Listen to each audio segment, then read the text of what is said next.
Paper 1 झाला आणि paper 1 झाल्यानंतर आपल्या 4-5 पोरांनी मला मेसेज केले.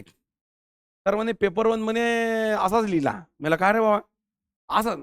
मला एक गोष्ट कळत नाही, म्हणजे साधं एक सांगा, की तुम्हाला प्रश्न समजला म्हणजे प्रश्न फॅमिलियर वाटला, याचा अर्थ हा होत नाही की तो प्रश्न त्याला काय म्हणतात की तो पेपर हा काय इझी आहे. वारकरी संप्रदायाचे तत्वज्ञान सांगा प्रश्न होता. कोणाला समजते ना, म्हणजे हा प्रश्न कशावर विचारलाय? तत्वज्ञानावर. पण तू पेन चालव ना.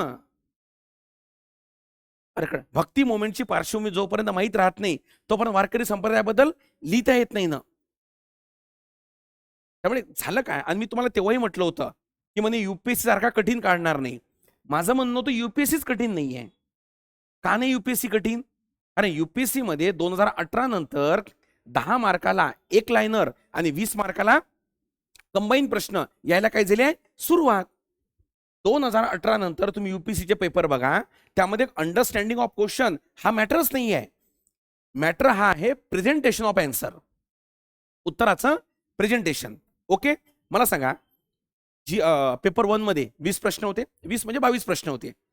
पेपर 1चा थोडा पॅटर्न थोडा वेगळा गेला त्यांनी. क्वेश्चन क्रमांक 8 आणि क्वेश्चन क्रमांक 20 मध्ये सब पॉईंट टाकला.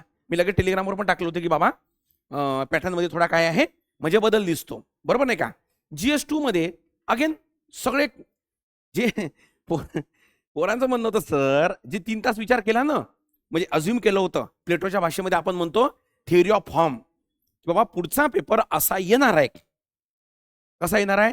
सब पॉईंट असेल, सोपी असेल, पॉलिटी आहे मुळातच सोपी आहे. सरांचा क्लास केला अजून सोपी आहे. या गेलो आतमध्ये सर, जसा आतमध्ये गेलो फक्त म्हणे 5 सेकंद आमचा आनंद हा राहिला. मला का बरं? तो पहिला प्रश्न होता ना म्हणे भारतीय संविधानाची वैशिष्ट्ये, ते वाचायला 5 सेकंद लागली म्हणे. आणि जसं पुढे वाचायला गेलो म्हटलं म्हणे लोकशाही आणि मूलभूत हक्काच्या संदर्भात सांगायचे. मग त्याच्यामध्ये नेहरू रिपोर्टमध्ये मूलभूत हक्क विषय किंवा तुम्ही टिळकांपासून पण सुरू करता. आपल्या आहे ना नोट्समध्ये, टिळकांनी पहिल्यांदा बिल ऑफ राईट्स मध्ये म्हटलं होतं की आम्हाला मूलभूत हक्क. नेहरू रिपोर्टमध्ये 10 मूलभूत हक्क, 1935च्या कायद्यामधले संविधान सभेमधील मूलभूत हक्क आणि समिती, आणि त्याच्यावर थोडा इंटरनॅशनल प्रभाव. कारण सर GS2 मध्ये आंतरराष्ट्रीय संदर्भ द्यायचे का? कंपॅरेटिव्ह तुलनात्मक अभ्यास हा सिलेबसमध्ये आहेच ना. आणि लोकपालाची स्वीडनच्या अम्बुसमेंट सोबत तुलना विचारली, तो तर चॅट जीपीटीला उत्तर माहित नसेल. कळलं का इथपर्यंत? म्हणून दावा सांगितला लोकांनी की बाबा कशामधनं आला, ते सिरीज मधनं. मॅटर तो नाही, टॉपिक. अरे बाबा ह्या डिस्क्रिप्टिव्ह पॅटर्नची खासियत अशी आहे की टॉपिक मॅच होतेच. टॉपिक काय होते? मॅच. आणि त्यात वैकल्पिक विषयासारखा जर पेपर असेल तर घरीच माहित पडते काय येणार आहे. तर अरे 8 थिंकर पैकी 2 थिंकरवर प्रश्न येणार गेलेच ना कुठला ना कुठला, तर तेव्हा खरी मजा येणार आहे, बरोबर नाही का. बघा टेस्ट सिरीज अरे येते बाबा, मेन आहे खालचं मॅटर आलं का. जसं उदाहरणार्थ आपल्या आता तुम्ही काही पोरांना माहित आहे पार्लमेंट हेल्थ हे घेतलं की ठोसून 2-3 वेळा घेतलं. 2-3 वेळा घेतलाय ना की बाबा पार्लमेंटची हेल्थ डाऊन होत आहे, बरोबर नाही का. त्याची आकडेवारी काय करून घ्या, गोळा करून घ्या. कारण मला आकड्यानंच हे प्रूव्ह होणार आहे, बाकीनं प्रूव्ह होऊ शकत नाही. आणि त्याची कारणं पण लिहून दिल्या तुम्हाला नोट्समध्ये. तर असे प्रश्न त्याला काय म्हणतात की हे आले. म्हणजे हे का ओव्हरलुक करून घेऊन राहिलो, कारण जेव्हा आपण आता उद्या परवा कशाला जाणार GS3ला, GS3चा अप्रोच हा थोडा वेगळा आहे. हा थोडा काय म्हणजे वेगळा आहे कोणापेक्षा, या 2 पेक्षा. परंतु एक गोष्ट त्यामुळे सीतावरून भाताची परीक्षा आपण लावू शकतो की GS3 हा कसा येऊ शकतो बाबा. विषय कळलं, सविस्तर आपण चर्चा करू, म्हणजे पुढचे अर्धा तास 45 मिनिटं मग तुम्हाला अंदाज येऊन जाईल तो. आता बघा 2 पेपर झाले, पहिला आणि दुसरा. मी काही प्रश्न विचारतो तुम्हाला, मला काय द्या उत्तर द्या पटापटा. मला एक सांगा, या दोन्ही पेपरमध्ये आयोगानं जो आपला सिलेबस आहे तो फॉलो केला का? नाही नाही नंतर धावा एक एक प्रश्न, एक एक एक एक एक एक. आयोगानं सिलेबस फॉलो केलाय का? त्याचं उत्तर काय आहे? यस. ठोसून आहे महाराष्ट्राच्या विषय संदर्भासह, जिथं पोरांचे काही आक्षेप होते, बरोबर नाही का. परफेक्ट 3-4 प्रश्न महाराष्ट्राच्या संदर्भासह आहे. 3-4 म्हणजे एक तर डायरेक्टच आहे वारकरी संप्रदायावरचा, आणि बाकी 3 तर अप्रत्यक्ष आहे. अप्रत्यक्ष रानडेवरचा प्रश्न वगैरे तो. त्यामुळे आयोगाने सिलेबस फॉलो केला का? त्याचं उत्तर यस आहे. ठीक आहे, ओके. आता दुसरी गोष्ट, सिलेबस फॉलो केला, मग आपल्या समोर सध्या ओके कोण होतं? UPSC pattern. जीएस 1 आणि 2 आपण सोबत बोलू. मग या पॅटर्नला फॉलो केलं का? तर माझं उत्तर त्याला आहे यस. तुमचं काय म्हटलं? सिलेबस फॉलो केला पुढे काय? येतो येतो येतो येतो येतो येतो येतो येतो त्याच्यावर येतो. मी नेचर ऑफ क्वेश्चनवर येतो. करेक्ट. म्हणजे हेच तर आग पाणीवर एमपीएससीच्या कमीमत खेळ ना. हे असं झालं म्हणजे आता युपीएससी कठीण एमपीएससी सोपी, आहा उलट चक्र झालं. ज्यानं एमपीएससीचा पेपर लिहिला ना तो युपीएससीचा सहज लिहून टाकेल आता. Is that clear? का? ते उत्तर तुम्ही सांगितलं मला. कारण युपीएससी मध्ये थोडे फॅक्ट्स कमी असले तर जमते. इथं दोन्ही पेपरमध्ये म्हणजे GS1 मध्ये GS2 मध्ये जवळपास 70% प्रश्न असे होते की जे डाटानंच प्रूव्ह करावं लागत होतं. आता वारकरी संप्रदायांचं तुम्ही समजा उत्तर लिहून राहिले किंवा तुम्ही पार्लमेंटरी हेल्थ बद्दल उत्तर लिहून राहिले, तुम्ही समजा historical background of fundamental right and democracy तुम्ही लिहून राहिले, तुमच्याकडे सबस्टेन्शियल डाटा लागेलच ना. डाटा म्हणजे कोणता? Factual data. Nehru report, bill of rights, बरोबर नाही का? त्यानंतर 1935च्या कायद्यामध्ये संविधान सभेमध्ये हे फॅक्ट्स आहेत सगळे. आणि त्याचं काय करायचं होतं? प्रेझेंटेशन. म्हणजे याचं मी थोडा भाव खातो या गोष्टीबद्दल. मी नेहमी पोरांना म्हणत होतो की डिस्क्रिप्टिव्हचा मार्ग हा कंबाईन मधनं जातो, कारण तिथं फॅक्ट स्ट्रॉंग असते, बरोबर नाही का? आणि जो व्यक्ती फॅक्ट्सना आन्सर प्रूव्ह करतो त्याचा आन्सर म्हणजे त्याला काय म्हणतात की त्याचं कॉस्मेटिक चेंजेस हे खूप बऱ्यापैकी चांगले मानण्यात येते. ते तर आहे. 15व्या 16व्या वित्त आयोगाची 14व्या 15व्या वित्त आयोगाची काय करा? तुलना करा. विषय कळलीपर्यंत इथं कुठं फोकॉलॉजी जमते? इथं एकच माहिती ना तुम्हाला, 41% 40%, 42% 41%. विषय कळला इथपर्यंत. 1% जम्मू अँड काश्मीर. पण जोपर्यंत निकषात काय बदल आहे तो हॉरिझेंटली जो आपण डिस्ट्रीब्युशन करतो तो फॅक्ट्स आहे ना. म्हणजे हे प्रश्नाचं नेचर होतं, त्यात कुठेही दुमत नाही. ठीक आहे, चलो. म्हणजे याचा अर्थ युपीएससी पॅटर्न फॉलो केला का? यस म्हणू? यस म्हणतो. पण प्लस लक्षात ठेवायचं, जे क्वेश्चन्स होते ते कसे बेस होते? कसे होते? Factual base. समजलं? कुठले होते? फॅक्च्युअल. फॅक्च्युअलचा अर्थ काय होतो? या डाटा जर तुमच्याकडे असेल तर अतिशय चांगलं तुम्ही त्याला काय करू शकता? म्हणजे प्रेझेंट करू शकता. अतिशय चांगलं त्याला काय करू शकता? म्हणजे प्रूव्ह करू शकता. ओके इथपर्यंत? अजून काय पेपर 2 वरनं प्रायमरी निरीक्षणे काय येऊ शकतात? 100% बरोबर. एक गोष्ट ऑब्झर्व केली का? पेपर 1 तर स्टॅटिक आहे, त्याला करंट कधीही लागत नाही, तो बिना सेलनं चालणारा पेपर आहे, बरोबर. समजला का रे? कशानं? बिना सेलनं चालणारा तो कार्यक्रम आहे तो, बरोबर नाही का? पेपर 1. पण त्याच्यामध्ये पण सोसायटीवर करंट इश्यू आहे ना, तिथं पण सोडलं नाही त्यानं. अरे बचत गट काय आहे? करंट इश्यू आहे. प्रधानमंत्री जनधन योजना करंट इश्यू आहे. तिथे सोसायटी सोशल जस्टिसवर त्यांना झलक दाखवलीच बरं का. म्हणजे याचा अर्थ आयोगाला आपण जेवढं समजत होतो तेवढी आयोग काही पैदल नाही निघाला. अरे कळलं का? झेपेल का? जमेल का? प्रश्न काढता येईल का? अरे तुमच्या माझ्या दोघांच्या नाकातोंडात पण टाकलं ना. अरे बंधू भगिनींनो, पेपर झाल्यानंतर बऱ्याच लोकांना सोर्सच कळले नाही, म्हणून मी काल GS2चं लेक्चर घेतलं की बाबा हे सोर्स हे होते. युपीएससी मध्ये जेवढ्या अकॅडमिक चालतात, बरोबर नाही का, ते युट्यूबवर न्यूजपेपर सोडून बाकी काही शिकवत नाही, माहितीये का? रिपीट वाक्य. युपीएससी मध्ये जेवढे अकॅडम्या चालतात ते न्यूजपेपर सोडून बाकी काही शिकवत नाही. कशावर? युट्यूबवर. व्हाय दिस कोलावरी? कारण काय? त्याचं उत्तर मिळालं. एमपीएससी मध्ये पण किती पैकी? 20 पैकी किती प्रश्न? 16 प्रश्न. मोदीजी लक्षद्वीपला गेले शाल पांघरून, कळलं का? आपल्या भाषेमध्ये उत्तर बोलतो. कोणाचे घोडे लावायला? मालदीवचे, कळलं का? भाऊनं प्रश्न विचारला 3 वर्षामध्ये काय मॅटर झालं ते सांग. अरे नाशिकचं सरकार आपल्या विरोधी आलं होतं ना कुठं? मालदीवमध्ये. आणि त्यांना भारत विरोधी काय केले होते? स्टेटमेंट. तर मोदीजी फिरून आले फक्त कुठं? लक्षद्वीपच्या किनारपट्टीवर. त्यानं प्रश्न विचारला, सांग 3 वर्षाच्या घडामोडी म्हणजे कसं? कोण गेलं कोण आलं? Again this is a UPSC pattern but काय? फॅक्च्युअल.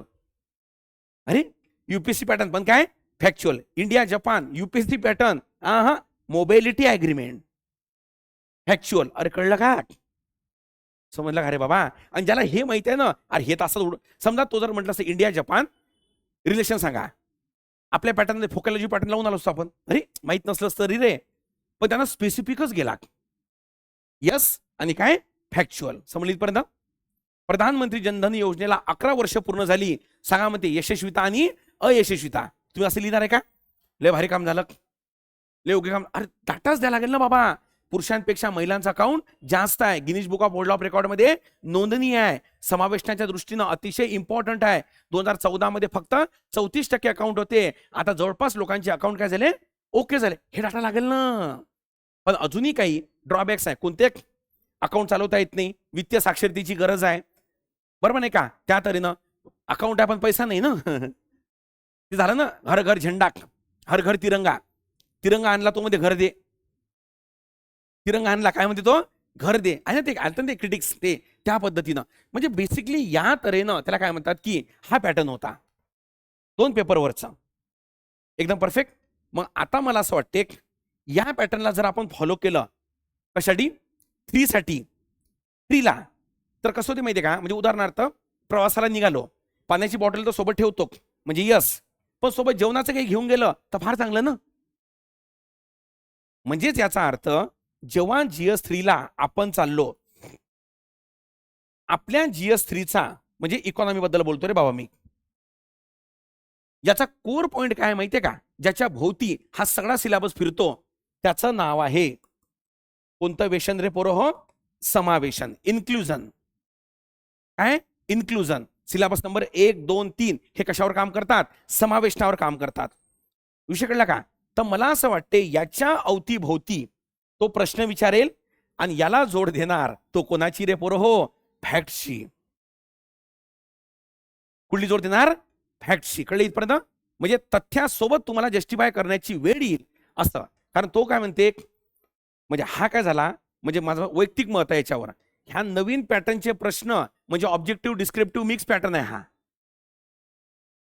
अरे कळला का बाबा? ऑब्जेक्टिव्हला डाटा पाहिजे होता, कळला का? याला कन्सेप्च्युअली क्लिअर पाहिजे. म्हणजे याला म्हणतात फॅक्च्युअली करेक्ट, फॅक्च्युअली परफेक्ट आणि कन्सेप्च्युअली क्लिअर. फॅक्च्युअली काय करेक्ट पाहिजे आणि कन्सेप्च्युअली क्लिअर पाहिजे त्या तऱ्हेनं. तर याला जोडून हा फॅक्च्युअल तो विचारेल, बरोबर? काही प्रिडिक्शन जर करतो म्हटलं, प्रश्न काय काय येऊ शकतात, तर पहिला मला असं वाटते ज्याला आपण म्हणतो सेक्टर ऑफ इंडियन इकॉनॉमी, भारतीय अर्थव्यवस्थेची काय क्षेत्रे, याच्यावर कदाचित 1-2 प्रश्न हे बनू शकतात. सेक्टर ऑफ इंडियन इकॉनॉमीवर कसे बनू शकतात? तर बघा, पहिला सर्वात महत्वाचा प्रश्न हा काय आहे सेक्टर इंडियन इकॉनॉमीवर? तो म्हणेल पहिला की भारताच्या ऍग्रिकल्चरच्या समस्या काय आहे, बरोबर? कृषीच्या समस्या काय, सोबत आपल्या कृषीची काय वैशिष्ट्ये काय आहे, सोबत जर गेला थोड्या ऍडव्हान्स लेवलवर भारतीय शेतीमध्ये ओके प्रचंड अदृश्य बेरोजगारी का आढळते त्याची कारणे सांगा आणि सरकारनं त्यासाठी केलेल्या उपाययोजना सांगा, बरोबर? कारण तुम्हाला माहिती आहे का, सोसायटीवर एक प्रश्न आला होता, सरळ सरळच प्रश्न विचारला, प्लेन, कोणता? सरकारनं कल्याणकारी यासाठी केलेल्या योजना सांगा म्हणे.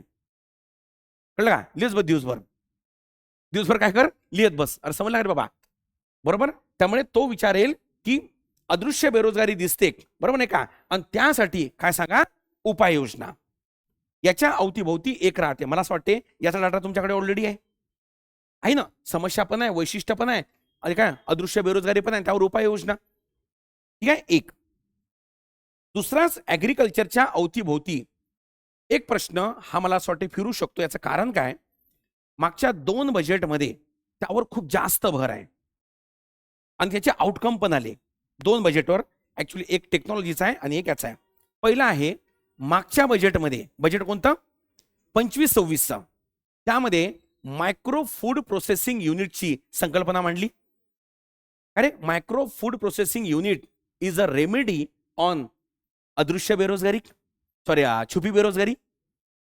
अरे कृषी फूड प्रोसेसिंग म्हणजे कृषी आधारित आहे ना तो, बरोबर नाही का? आणि तुम्हाला माहित असेल अन्न प्रक्रिया उद्योग हा हा सेपरेटली सिलेबसचा पार्ट आहे. आपल्या सिलेबसला आहे ना GS3च्या अन्न प्रक्रिया उद्योग आहे नाही का? काय करे बाबा, हा हा त्याचे सिलेबस आहे ना. बघितलं का किती नंबर आहे ऍग्रिकल्चरमध्ये? किती नंबरचा? चौथा. कृषीमध्ये बघा, कृषी 4. हा समजले नंबर किती? 5वा मुद्दा आहे. कळलं इथपर्यंत? तर याला पकडून तो जे फूड प्रोसेसिंग आहे त्या फूड प्रोसेसिंगवर तो काय विचारू शकतो? प्रश्न विचारू शकतो. कळलं का इथपर्यंत? का सरळ सरळ विचारेल जर ह्या पॅटर्नला फॉलो केलं तर अन्न प्रक्रिया उद्योगासाठी सरकारने केलेले उपाय सांगा. अरे अन्न प्रक्रियासाठी सरकारने केलेले उपाय सांगा. मग तो एक प्रश्न आहे. म्हणजे GS2 वरनं आपण करतो उपाय वैशिष्ट्य याच्या अवतीभोवती आहे बरं का तो. बरोबर नाही का? म्हणजे यस UPSC डिस्क्रिप्टिव्ह पॅटर्न पण आम्हाला फॅक्च्युअली पण तुम्ही काय पाहिजे? करेक्ट पाहिजे. तर हा एक मला असं वाटते याच्या अवतीभोवती एक प्रश्न असू शकतो. पॉईंट नंबर 1 ठीक आहे. पॉईंट नंबर 2 जर आता लार्ज स्केलवर गेलो म्हणजे एक दुसरा पॉईंट संपू आपण आणि मग लार्ज स्केलवर जाऊ. दुसरा पॉईंट म्हणजे काय? तर मॅन्युफॅक्चरिंग बेस काही प्रश्न असू शकतात. कुठले बेस? मॅन्युफॅक्चरिंग. आणि जे मी बोलून राहिलो ना सगळे सिलेबसचे पॉईंट आहे. कुठले पॉईंट आहे? सिलेबसचे पॉईंट आहे. मॅन्युफॅक्चरिंग बेस म्हणजे काय? भारताचं मॅन्युफॅक्चरिंग ची स्थिती काय? GDP मध्ये योगदान काय? बरोबर नाही का? त्या तऱ्हेनं सरकारने यासाठी केलेले उपाय सांगा. उपाय म्हणजे एकच इंडिया. कोणतं रे? कोणतं रे? मेक इन इंडिया, आत्मनिर्भर भारत. विषय कळलं? आणि तुम्हाला माहिती आहे का फेब्रुवारी 2025 पर्यंत 26 पर्यंतच्या करंट आहे बरं का. ह्या वर्षी जानेवारी पर्यंतचे करंट आहे. मी GS2चा माझा व्हिडिओ बघा ना, मी डेट सेट टाकलेला आहे त्याच्यात. तर 3 वर्ष आधीचे पण करंट आहे. किती वर्ष आधीचे? 3 वर्ष आधीचे. तर तो उपाय मेक इन इंडिया. त्यानंतर मला असं वाटते प्रोडक्ट लिंक इन्सेंटिव्ह स्कीमवर तो सरळ प्रश्न विचारायला पाहिजे डायरेक्टच या स्कीमवर. आणि तुम्ही काय करा प्रोडक्ट लिंक इन्सेंटिव्ह स्कीमवर प्रश्न जरी आला नाही तरी भारतामध्ये बेरोजगारी दूर करायला भारतामध्ये उत्पादनाला चालना द्यायला जर गरज पडली तुम्हाला लिखाणाची तर याला घुसाडा तिथं. कोणाला घुसाडा? प्रोडक्ट लिंक इन्सेंटिव्ह स्कीमला. त्यामध्ये काय करा समावेश करा. मला तर प्रथम दर्शनी वाटते की याच्यावर डायरेक्ट प्रश्न यायला पाहिजे सरळच. उत्पादन संलग्न प्रोत्साहन योजना काय स्पष्ट करा किंवा सरकारनं का कसं काय या प्रकारे. त्यामुळे हे प्रिपेअर होऊन जा. विषय कळलं इथपर्यंत? एक्झामिनरला येड्यात काढू नका बरं का. म्हणजे कसं जमतच नाही. जमत नाही कसं नाका तोंडात पाणी टाकलं ना आपल्या. एखाद्या कळलं नाही ना प्रश्न कुठून आले. सन्नाट आहे ना सगळीकडं. म्हणून मी ताबडतोब मी लेक्चर घेतलं कुठलं GS2चं की बाबा संदर्भ बघून घ्या एक वेळा. समजलं का? तर या तऱ्हेनं त्याला काय म्हणतात की मॅन्युफॅक्चरिंग बेस काय विचारला जाऊ शकते? प्रश्न विचारल्या जाऊ शकते. Point number 1. दुसरं भारताचं मॅन्युफॅक्चरिंग स्ट्रॉंग का नाही झालं? म्हणजे GDP स्वातंत्र्याच्या वेळेस 16% होतं, आता जवळपास 29च्या मॅन्युफॅक्चरिंग बरं का. म्हणजे उद्योग नाही काय मॅन्युफॅक्चरिंग कितीपर्यंत एवढं का नाही वाढलं बा? संत गती आहे ना आपली. त्याचं रिझन काय? स्किल लेबर नाही, रिसोर्सची कमतरता, तंत्रज्ञान नाही. बरं बराच काळ इकॉनॉमी काय होती आपली? क्लोज इकॉनॉमी होती. कळलं का इथपर्यंत? त्यामुळे जागतिक करणासोबत भारताचा काय आला नाही? संपर्क आला नाही. ही कारणांची इथं काय करायला पाहिजे? चर्चा करायला पाहिजे आपण. इथं उहापोहा हे तर हे कारण तिथं देणं काय तुम्हाला गरजेचं आहे. त्यामुळे ॲग्रिकल्चर झालं बरोबर. त्यानंतर काय झालं? मॅन्युफॅक्चरिंग झालं. समजलं? आता थोडं लार्ज स्केलवर जातो. हे सिलेबस नंबर किती आहे? 1 2 3 4 बरोबर ना. त्याच्याबद्दल मी बोलत आहोत. त्यानंतर तो जे काही भारतीय अर्थव्यवस्थेचा काही एक प्रॉब्लेम आहे थोडा. कुठला प्रॉब्लेम आहे? बघा ॲग्रिकल्चरकडनं आपण मॅन्युफॅक्चरिंगकडे जातो आणि मॅन्युफॅक्चरिंगकडनं आपण सर्व्हिसकडे जातो.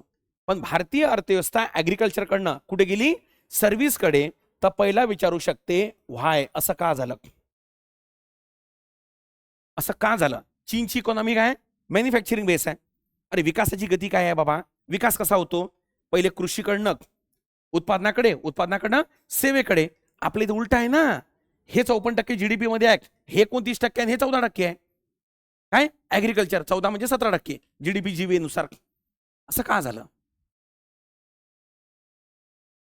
नाही आयातीवर निर्भर आहे. म्हणजे मॅन्युफॅक्चरिंग बाहेरून राहिलं म्हणजे manufacturing in foreign service in India. हे कारण पाहिजे तुमच्याकडे. हे कारण पाहिजे ना. या कारणामुळे. दुसरं कारण काय, मार्केट आहे परंतु कॉस्टिंग आपली मॅन्युफॅक्चरिंग काय जास्त आहे, बरोबर नाही का. आणि यावर सरकारनं उपाय काय केलं, again make in India, product link incentive scheme. आत्मनिर्भर भारत म्हणजे काय, आत्मनिर्भर भारताचा अर्थ हा होत नाही की भारतीय वस्तू वापरा. आत्मनिर्भर भारताचा अर्थ होतो भारतामध्ये बनलेली वस्तू वापरा. आयफोन असला तरी चालते तो, पण तो मेड इन कुठं पाहिजे, इंडिया पाहिजे.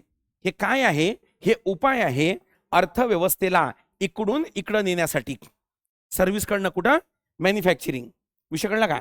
आणि जर एखादी चालू एक्झामिनर आला आणि जर त्यानं स्टेटमेंट तयार केला की विकासाच्या गतीमध्ये अर्थव्यवस्था कृषीकडून मॅन्युफॅक्चरिंगकडे जायला पाहिजे, परंतु भारतीय अर्थव्यवस्थेची दिशा ही सेवाकडून उत्पादनाकडे आहे, कारणे सांगा. डोकंच हँग होईल ना तिथं थोडं.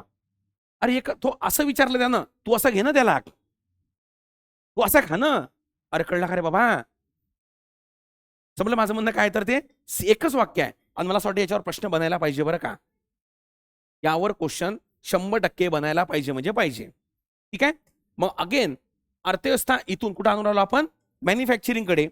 मग प्रश्न कोर विचारू शकतो तो यामध्ये की का बरं अर्थव्यवस्थेला मॅन्युफॅक्चरिंग बेस ठेवणं आवश्यक आहे. इथं अर्थव्यवस्था का पाहिजे, कुठं, मॅन्युफॅक्चरिंग बेस. खरं बा डिस्क्रिप्टिव्ह पॅटर्न मध्ये का नाही याची उत्तरं जर आले ना आन्सर मध्ये, हे असे डाटा जर आला ना, तो चांगला इम्प्रेस होतो बरं का. समजलीपर्यंत. म्हणजे एक उदाहरण देतो मी तुम्हाला. भारतामध्ये महिलांची स्थिती अत्यंत दयनीय आहे. त्यांना घरगुती हिंसाचाराला सामोरे जावं लागते. घरगुती कामाचा मोबदला त्यांना मिळत नाही. अर्थव्यवस्थेमध्ये त्याचं लेखांकन होत नाही, परंतु लोकसंख्येमध्ये त्यांची बराबरीचं स्थान आहे. हे पहिलं झालं. आज दुसरं बघा. 2011च्या जनगणनेनुसार 49% लोकसंख्या ही महिलांची आहे, परंतु आर्थिक क्रियाकल्पामध्ये सहभाग त्यांचा फक्त 23% आहे. बरोबर. जीडीपीच्या मोजणीमध्ये त्यांच्या कार्याचा काय होत नाही, समावेश. हे 3 वाक्य सांगून जाते खूप मोठी समस्या आहे. एक सांगितलं मी नॉर्मल. नॉर्मल म्हणजे ते 15 ऑगस्टचं आपलं भाषण. आपण कशासाठी इथं जमलेलो आहोत तुम्हाला माहितच आहे. भारताला स्वातंत्र्य मिळालं 15 ऑगस्ट, 26 जानेवारी, 1 मे, 2 ऑक्टोबरला सेम भाषण. दुसरं काय, करेक्ट आहे, एकदम स्पेसिफिक आहे. ती डिमांड आहे बरं का. कारण मी पुन्हा सांगतो, चेक करणारा काय आपला सदाशिव बिडेतला नाही आहे, ते सिरीजवाला. कळलं का इथपर्यंत. 2 पेपरवरनं कळलं ना की शत्रू नॉर्मल नाही आहे. समजलो होतो आपण बरं का. जमणार नाही म्हणून, झेपणार नाही कोणाला, आयोगाला झेपणार नाही, आम्हाला झेपलं नाही कोणाला, पोराला मास्तरला नाही, मान्य करायला लागेल ना. म्हणून त्याला काय म्हणतात की मराठीमध्ये न्यूजपेपर बेस एकही चॅनल नाही आहे, ऐका. आणि जे आहे चॅनल समजा ते मग कंबाईन बेस आहे ना. अरे कळलं का रे बाबा. व्हाय आणि इराण इस्रायलवर फक्त अभित आठवडच लेक्चर घेतलं, समजला का रे बाबा. व्हाय आणि व्हाय नॉटचं म्हणजे मी भाव खातो या गोष्टीच्या बाबतीमध्ये, त्यात कुठंच दुमत नाही. पण जे आहे ते आहे ना, त्यात कुठं म्हणजे लपवण्याचं काम आहे.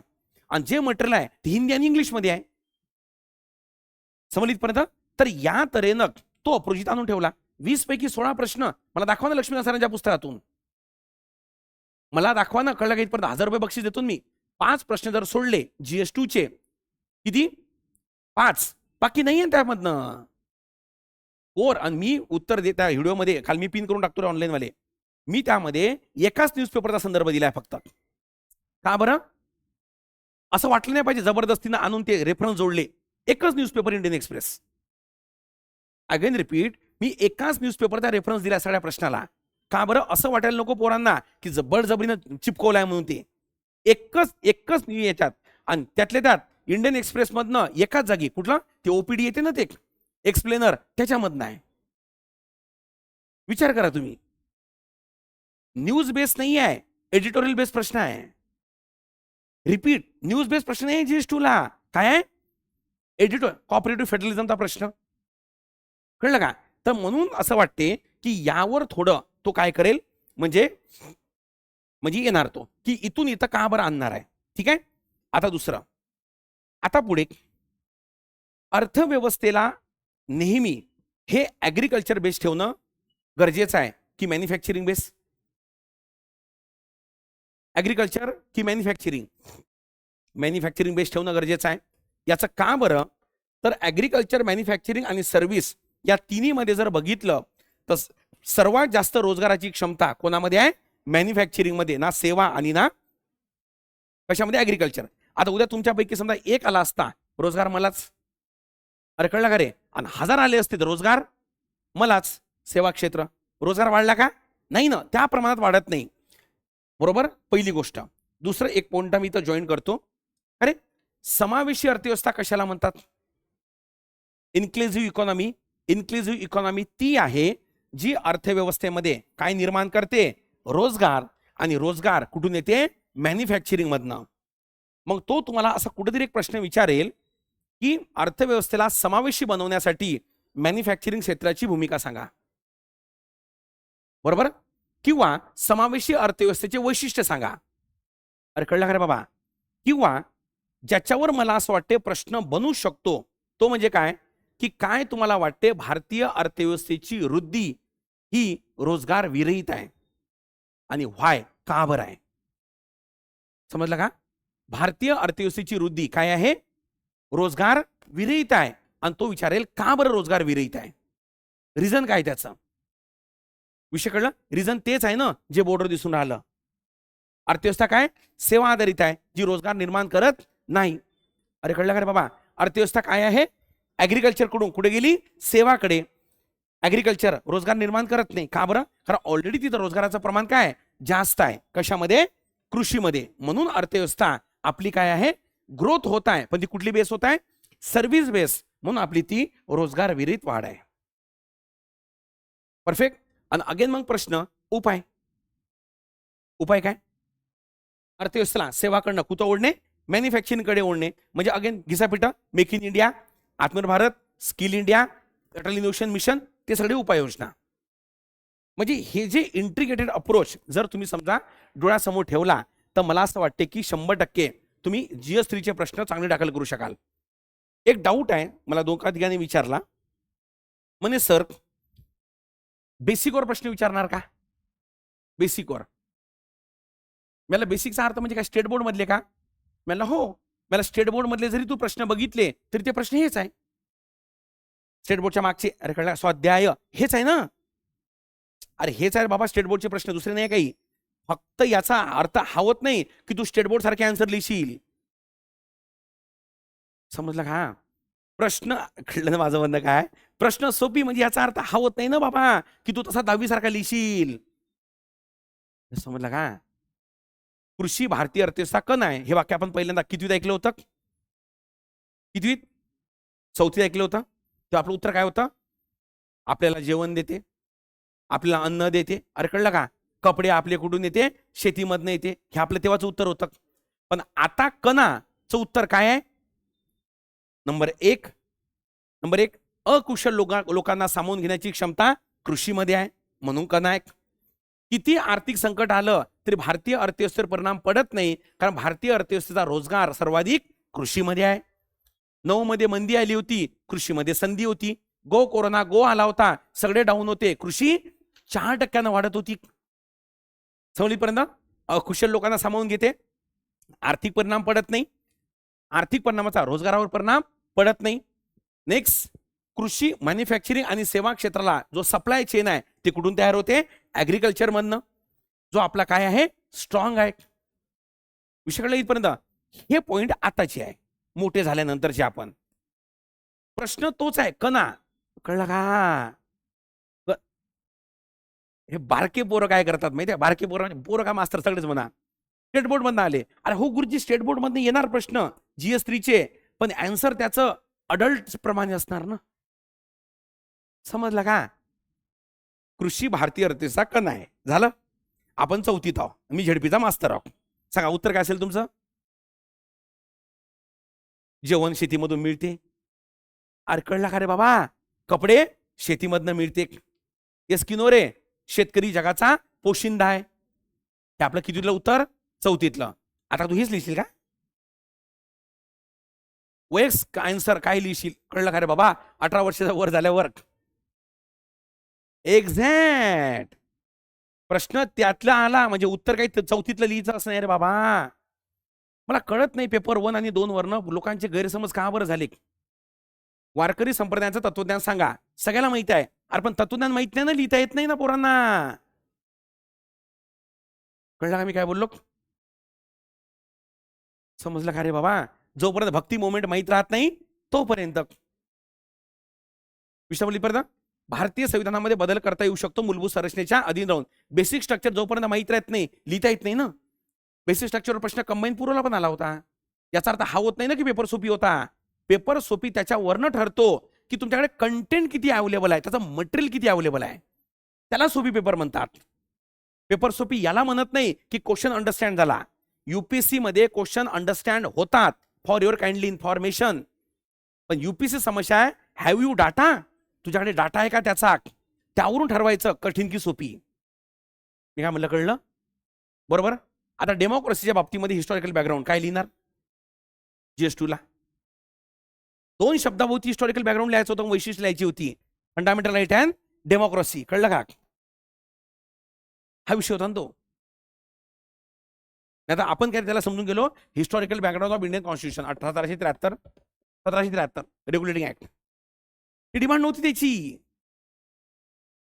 15वा-14वा वित्त आयोग. कळलं का? जोपर्यंत चार्ट दिसत नाही कोणता हॉरिझॉन्टलीचा निकष रे बाबा, तोपर्यंत तो पेपर चेक करत नाही, असं मला वाटते. समजलं का? आणि तो चार्ट जर दिसला नसेल, तू कालिदासापेक्षा भारी लिहिलं असेल तरी तुला मार्क 3 मिळणार आहे.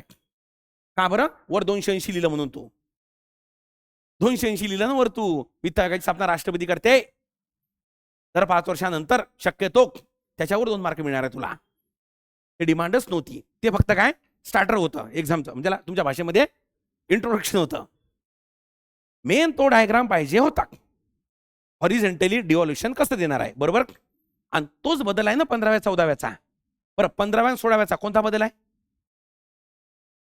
15वा-16वा वित्त आयोग आता आला, जे भविष्यातली पोरं तयारी करणार. काय बदल? एकच बदल पडतो. कोणतं? केंद्राने जे पैसे ठरवले 41%, आता ते कमी केले. त्याचं वाटप राज्यांमध्ये किती करायचं, त्या निकषामध्ये बदल, म्हणजे तुलनात्मक बदल ना. अरे दुसरा कोणता बदल होणार आहे? अध्यक्ष बदलते. समजलं का? कोण बदलते? अध्यक्ष. बाकी नाही बदलत काही. समजलं नाही का? काय म्हणलं भाई? वन्स मोर आले ना बजेटच्या दिवशी 16 वित्त. अरे बाबा, ए पोर ऑनलाईन वाले मीन्स 16 वित्त आयोगाचे रिपोर्ट बजेटच्या दिवशी आले आहे बरं का? ठीक आहे, पण येणार नाही पेपरमध्ये, कारण ते बजेट पर्यंत पेपर छापून आहे तुमचा. समजलं? अरे कळलं का रे बाबा? मी टाकतो वाटल्यास टेलिग्राम मध्ये, खाली पिन करतो, बघून घे जा. हा तो विषय होता. कठीण सोपी याच्यावरून ठरेल. समजली? पण ना मी काय सांगून आलो होतो की जर याच्या हा GS3 आहे ना, हा इंट्रिगेटेड आहे, म्हणजे पहिल्या प्रकरणाचा संबंध हा फार शेवटल्या प्रकरणासोबत आहे, नाही का? मला सांगा, रोजगार प्रकरण आपलं वेगळं शिकतो, जॉबलेस ग्रोथ आपण वेगळं शिकतो, उद्योग आपण वेगळं शिकतो, पण प्रश्न तिघाला जॉईंट आहे ना. हे GS3 ची खासियत आहे. हे काय GS3 ची खासियत आहे. मूलभूत हक्काचा संबंध संसदेसोबत नाही आहे आन्सर मध्ये रे बाबा. उत्तर लिहिताना सांगून आलो, असा आहे. नाही कळलं का माझं म्हणणं काय? पण इथं आहे ना भारतीय अर्थव्यवस्थेची वैशिष्ट्ये, सगळे चॅप्टर एका जागी आले, बरोबर नाही का? म्हणून त्याला काय म्हणतात की पहिला मुद्दा मला असं वाटते हा विचारण्यात येईल. तो दुसरा प्रश्न तो थोडा काय करेल, ऍग्रिकल्चर मध्ये जर गेलो आपण, बरोबर नाही का, तर क्वेश्चन रिपीट होऊ शकते. कोणते? GS1 चे बेरोजगारीचे कारणे, परिणाम, गरिबीचे कारणे होता ना प्रश्न, आहे का? तो रिपीट होऊ शकते. तर तो एरिया थोडा व्यवस्थितपणे करून जा, आणि त्याला पॅरोडिक जो लेबर फोर्स सर्वे आहे ना, त्याचा डाटा करून जा. काय करून जा? डाटा करून जा. काय करा माहिती का? एक 2 तास काढा, आणि 2 तासामध्ये काय करा, तो डाटा लिहून घ्या. GDP मध्ये ऍग्रिकल्चर किती आहे, रोजगार किती आहे, आणि तो वापरा.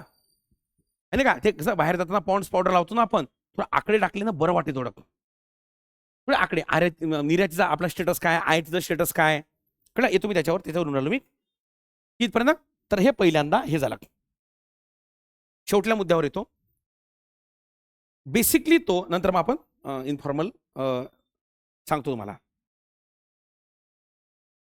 दुसऱ्या बाजूनं इंडिया आणि त्याचं एक्सटर्नल सेक्टर, म्हणजे तुमच्या भाषेमध्ये ट्रेड, काय व्यापार. GS 1 आणि 2 वरून जर अंदाज लावतो म्हटलं कशाचा, GS 3 चा. 1 आणि 2 वरून जर अंदाज लावतो म्हटलं कशाचा, GS 3 चा. तर इथं प्रश्न बनू शकते की अजूनपर्यंत भारताचं फॉरेक्स तेवढं स्ट्रॉंग का नाही. म्हणजेच याचा अर्थ होतो, तो विचारू शकते अजूनपर्यंत भारताचा बॅलन्स ऑफ ट्रेड हा नेहमी काय आहे, डेफिसिट का बरं आहे. हे दोन्ही एकच आहे ना, उत्तर एकच निघाल याचं. रे तर हे करून का, याची कारण काय, याची रिझन काय. याचं रिझन म्हणजे जे आपण आयात करतो तेच आपण निर्यात करतो, नंबर एक पहिलं. दुसरं, भारत स्टील मॅन्युफॅक्चरिंग काही नाही आहे, हब नाही आहे. का नाही हब, इन्फ्रास्ट्रक्चर नाही, स्किल लेबर नाही, मॅन्युफॅक्चरिंग कॉस्ट काय जास्त आहे, त्यामुळे आपला बॅलन्स ऑफ ट्रेड हा काय डेफिसिट आहे. समजलीपर्यंत या तऱ्हेनं. बस फॉर टेक्सटाईल उपाययोजना त्याच्यासाठी. मग सरकारने केलेल्या उपाययोजना अगेन घिसे बेटा कुठं, make in India, product link incentive scheme, आत्मनिर्भर. अरे कळलं का, याच्या बॅलन्स ऑफ ट्रेडला उपाय सांगा किंवा फॉरेक्स मजबूतीला उपाय सांगा, तेच उपाय येईल ना. कुठले उपाय, उत्पादनाला काय देणे चालना, कौशल्याला काय देणे चालना, कळलं का, या तऱ्हेनं. ठीक आहे. तर हे एक एक्सटर्नल बेस तुम्हाला काय विचारला जाऊ शकते प्रश्न. दुसरं मला असं वाटते, इथं जर महाराष्ट्राच्या संदर्भासह जर त्यानं विचारलं, कुठल्यासह, महाराष्ट्राच्या संदर्भासह, तर मी दोन्ही संदर्भात तुम्ही थोडं प्रिपेअर करून जा की Bharat is a most FDI attractive देश इन डेव्हलपिंग कंट्री. विकसनशील देशामध्ये भारत नंबर 1 वर आहे बरं का FDI अट्रॅक्ट करण्यामध्ये, विकसनशील कॅटेगरीमध्ये. आणि त्याच्यामध्ये नंबर 1 वर कोण आहे, जय महाराष्ट्र. दोन्हीची कारण काय, म्हणजे त्याचा अर्थ प्रश्न विचारला होता, मुंबई विकसित केंद्र का बरं आहे, मुंबई विकास केंद्र का बरं आहे. तो विचारेल भारत सोन्याचा, महाराष्ट्र सोन्याचा चमचा का घेऊन जन्माला आला, म्हणजेच make in India, why make in Maharashtra, Maharashtra why industrial state, कळलं का. तर त्याचं जॉग्राफिकल लोकेशन, भारतात सुधारकांची महाराष्ट्र लागलेली परंपरा, कळलं का रे बाबा, एज्युकेशनची स्थिती, ह्या सगळ्यांचा त्याच्यामध्ये तुम्हाला काय करावं लागेल, चर्चा करावी लागेल. काय करावं लागेल, चर्चा. तर हे जे मी तुम्हाला सादर केलेलं आहे सगळं, ओके, म्हणजे याच्यात हे काय आहे, हे सगळं इंट्रिकेटेड प्रेडिक्शन आहे, बरोबर ना. म्हणजे याच्यामधून प्रश्न येईल की नाही येईल मला माहित नाही, पण एवढं मला माहित आहे, या चर्चेमधनं, म्हणजे ही जी चर्चा तुमच्यासोबत केली याची उत्तरं शोधा एक दिवस. हे उत्तर म्हणजे कुठलं तरी आन्सर असेल, कळलं का आता. हे उत्तर म्हणजे कुठलं तरी काय असेल, आन्सर. म्हणजे अजूनही लोक त्या ऑब्जेक्टिव्ह मधून बाहेर नाही आले बरं का, ते माझ्यातून प्रश्न आले, हे ते परिणाम आहे, समजलं का. अरे माझ्यातून प्रश्न आहे गुरुजी, कंटेंट कुठून आलं ते सांगा तुमचं, कळलं का रे भाऊ रे. कंटेंट खालचं समजलं इथपर्यंत, खालचं जे कंटेंट आहे ना ते कुठून आलं ते तपासणं अत्यंत गरजेचं आहे बरं का. ते जर आपण बरोबर समजलं मी असं म्हणणं काय, तर ते तर एवढं इंट्रिकेटेड जर तुम्ही केलं, म्हणजे आता वाचायचं यासाठी नाही, यावर प्रश्न येते, आता वाचायचं यासाठी आहे की हे आन्सर मध्ये कसं वापरणार मी. आता तुम्ही बघा, या सगळ्यांवर एकच उपाय आहे, उत्पादनाला चालना देणे, मेक इन इंडिया, आत्मनिर्भर भारत, स्कीम रे बाबा, okay, product link incentive scheme. चला आता ही 4 उपाय तुमच्या समोर आहे. आता मी प्रश्न विचारतो, बेरोजगारीवर उपाय, हे 4 आहे की नाही, हो की नाही. भारतीय अर्थव्यवस्थेमध्ये, भारतीय अर्थव्यवस्था रोजगार विहीन अर्थव्यवस्था आहे, त्यावर उपाय सांगा, हे 4 पॉईंट आहे की नाही, समजलं का रे. भारतीय अर्थव्यवस्था ऍग्रीकडनं इकडे गेली, ओके सांगा, हे 4 पॉईंट आहे की नाही. भारतीय अर्थव्यवस्था समस्या सांगा, हे 4 पॉईंट उलटवायचे आहे की नाही. या तऱ्हेनं, म्हणजे या तऱ्हेनं तुम्हाला सोपी आहे GS3, पण प्रॉब्लेम काय, GS3 मध्ये डायरेक्ट नाही आहे. जसं उदाहरणार्थ GS2 चा प्रश्न घेतला, basic structure of Indian constitution, मूलभूत संरचनेचा सिद्धांत, माहिती आहे एवढा आहे. इथं असं नाही आहे ना. इथं भारतामध्ये राष्ट्रीय उत्पन्न, भारत अजूनही विकसनशील देश आहे, कारणे सांगा, कारणे सांगा. जी कारण आहे ती बाकीकडून आणायची आहे तुम्हाला. का बरं कारण आहे, रोजगार विहीन वाढ होत आहे, बऱ्याच काळ अर्थव्यवस्था क्लोज होती, नाही का, कौशल्याचा अभाव आहे, लोकसंख्या खूप काय जास्त आहे, म्हणून आपलं प्रतिव्यक्ती उत्पन्न कमी आहे ना. हा संख्यात्मक अडचण आहे न, जो कमवत नाही त्याचं पण उत्पन्न निघते ना आपल्या अर्थव्यवस्थेमध्ये बाबा, कळलं कितपर्यंत. तर या तऱ्हेनं तुम्हाला हा इंट्रिकेटेड पेपर आहे, इकॉनॉमी सेक्शन, ओके. आणि हे का GS3च्या बॅचमध्ये आपण सगळं घेतलेलं आहे हे पूर्ण सगळं. आणि मी वारंवार एक गोष्टीचा खूप दावा करतो बरं का, म्हणजे मला माहित नाही बाकी लोक काय शिकवलं की नाही शिकवलं, पण मी आय एम कॉन्फिडंट, म्हणजे मी नजर वर करू नाव की मी जे 2, 3, 4च्या बॅचेस शिकवल्या त्या 24 कॅरेट मी डिस्क्रिप्टिव्ह शिकवल्या. मी डिस्क्रिप्टिव्ह नावाखाली कंबाईन नाही शिकवल्या बरं का. समजलीपर्यंत भारतीय संविधान सामाजिक क्रांतीचा दस्तावेज आहे मी ते शिकवलं, ना की 389 299 शिकवत बसलो, 15 महिला शिकवत बसलो आहे नाही का, मूलभूत हक्क समिती शिकवत बसलो. विषय कळली इथपर्यंत? कळलं का? प्रस्तावना हा संविधानाचं तत्वज्ञान दर्शवतो, स्पष्ट करा, मी हे शिकवलं. हे याचं मी श्रेय घेतो बरं का तुम्हाला, तुमच्याकडनं. ते माना किंवा अगर नका मानू तुम्ही. म्हणून GS3ला करत असताना थोडं इंटिग्रेटेड करणं काय आहे अपेक्षित आहे. की असं का बरं होऊन राहिलं बा, या प्रकारे का बरं आहे? वित्तीय समावेशन म्हणजे काय सांगा, आणि त्यासमोरील काय सांगा, समस्या सांगा. काय सांगा, समस्या. ते पण त्याला काय म्हणतात की या प्रकारचंच इथूनच उत्तर येते. मेनली काय आहे, इन्क्लुजन तुम्ही किती स्ट्रॉंग करता यावर सगळ्या गोष्टी काय आहे या अवलंबून आहे त्या. ठीक इथपर्यंत? तर मला असं वाटतं की या तऱ्हेने करायला पाहिजे. आता यानंतर काही आपण स्पेसिफिक जाऊ. कळली इथपर्यंत? एक स्पेसिफिक तोपर्यंत आपण ऑनलाईन थांबून देऊ ते. ठीक आहे, चला.